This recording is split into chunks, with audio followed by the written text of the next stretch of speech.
Welcome to This Explainer. Today, we're heading deep into the majestic mountains of Uttarakhand, India, to look at a really fascinating juxtaposition. We're talking about a place where intense spiritual devotion literally collides with rigorous jurisprudence.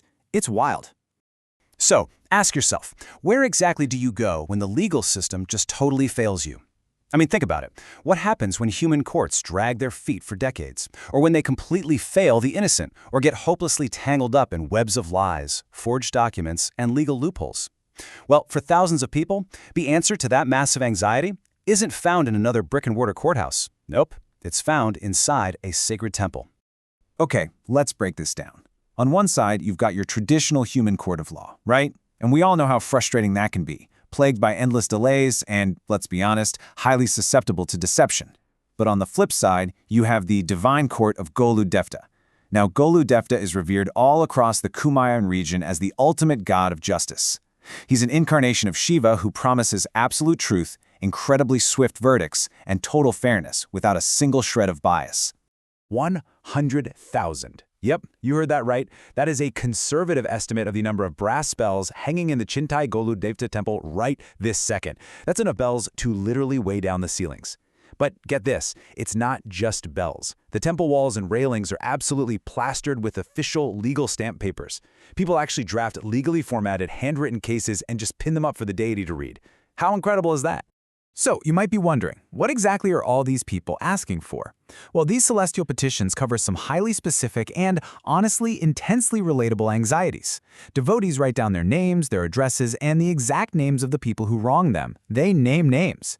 They bring up really complex property and land disputes. They fight back against vicious false accusations. They ask for relief from business fraud. Heck, some even ask for divine intervention to help them clear a path through a really tough exam. It's a complete snapshot of everyday human struggle. And honestly, this brilliantly hits the nail on the head regarding this entire phenomenon. As the saying goes, when human systems fail, people believe divine justice will not.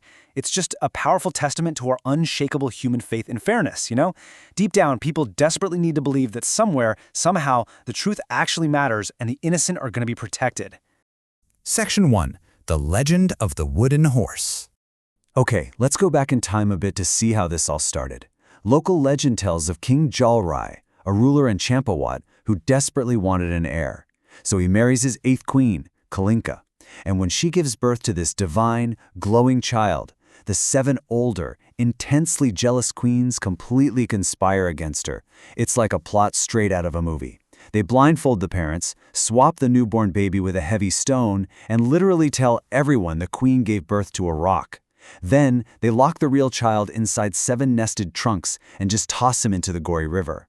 Luckily, the kid is rescued and raised by a humble fisherman named Bana. But just think about the absolute fundamental injustice faced by this divine child right from day one.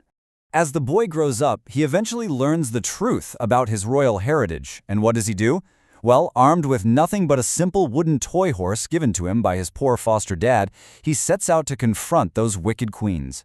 The legend says his immense divine energy actually brought this little wooden horse to life.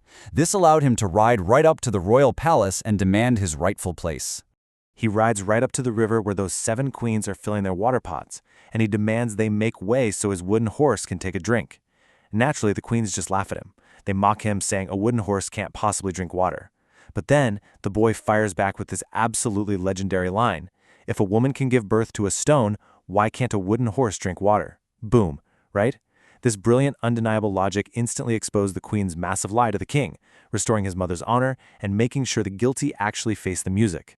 Section 2. Decoding the myth, the symbolism of justice. Now, let's unpack the deeper meaning here. In the region's spiritual philosophy, those 7 locks on the river trunk, they aren't just random hardware. They symbolically represent the sapt vyasan. These are the 7 human vices, stuff like gambling, greed, theft, and intoxication. Basically, the exact vices that completely blind us to the truth and cause the vast majority of injustice in our world. To get to true justice, you literally have to break through every single one of those 7 locks. And think about that stone, the silbata, or stone mortar, compared to the divine child. The heavy, lifeless stone they put in the queen's bed represents unconscious ignorance. It's just dead, unfeeling material reality. But the divine child? He represents awakened consciousness, that pure, unbiased awareness that is absolutely 100% required to bring about real, lasting justice. Section 3. Inside the Jaguar Ritual. So, jumping back to the present, the way this divine court actually operates, beautifully and intentionally, mirrors a real-world legal system. First step, you file your written petition, often on literal legal stamp paper, right there in the temple. Second step, you wait for the verdict. Devotees will tell you this usually manifests in the real world within about 3 months. Actually, 3 months, 3 weeks, and 3 days is the traditional timeline. People see this happen through sudden shifts in fortune, unexpected apologies, or even actual human court decisions finally swinging their way. Finally, once justice is served, you head back to the temple and hang a brass bell to say thank you. But wait, there's another, much more visceral way cases are settled up in these mountains. It's called the Jagar. It's this incredibly powerful trance ritual, basically an alternative method of justice, where the court session happens in real time, right in front of you. The belief is that the deity temporarily possesses a human medium so he can communicate directly with the people having the dispute.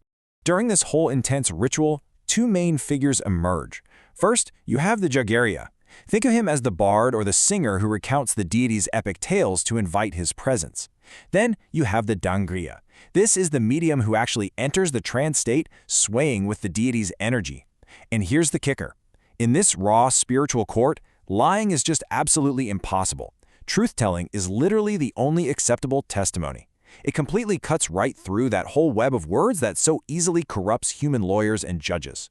Section 4. The Psychology of Justice. Now, if we zoom out and connect this ancient ritual to modern psychology, it's pretty mind-blowing. The sheer act of writing that letter actually serves as a super powerful form of spiritual therapy. I mean, it forces mental clarity, because you have to sit down and precisely articulate exactly what your grievance is. It physically releases this massive emotional burden from your shoulders. You're basically taking that heavy weight and handing it over to the deity. And most importantly, it creates this profound sense of hope. It restores your faith that moral integrity actually still matters, even when the world feels totally chaotic. But, hey, there is a bit of a hidden catch to the whole process. You are submitting to the ultimate moral scrutiny. Because when you file that petition to Golu Devta, you aren't just putting your opponent on trial. You're submitting yourself to moral judgment too. You really can't ask for divine justice if your own hands are dirty, right? Otherwise, the deity's wrath might just fall on you instead. Believers know that the deity sees absolutely everything. And you know what? That naturally restores a deep sense of personal righteousness and community accountability. It keeps everyone in check. Which brings us to the real core takeaway of this explainer.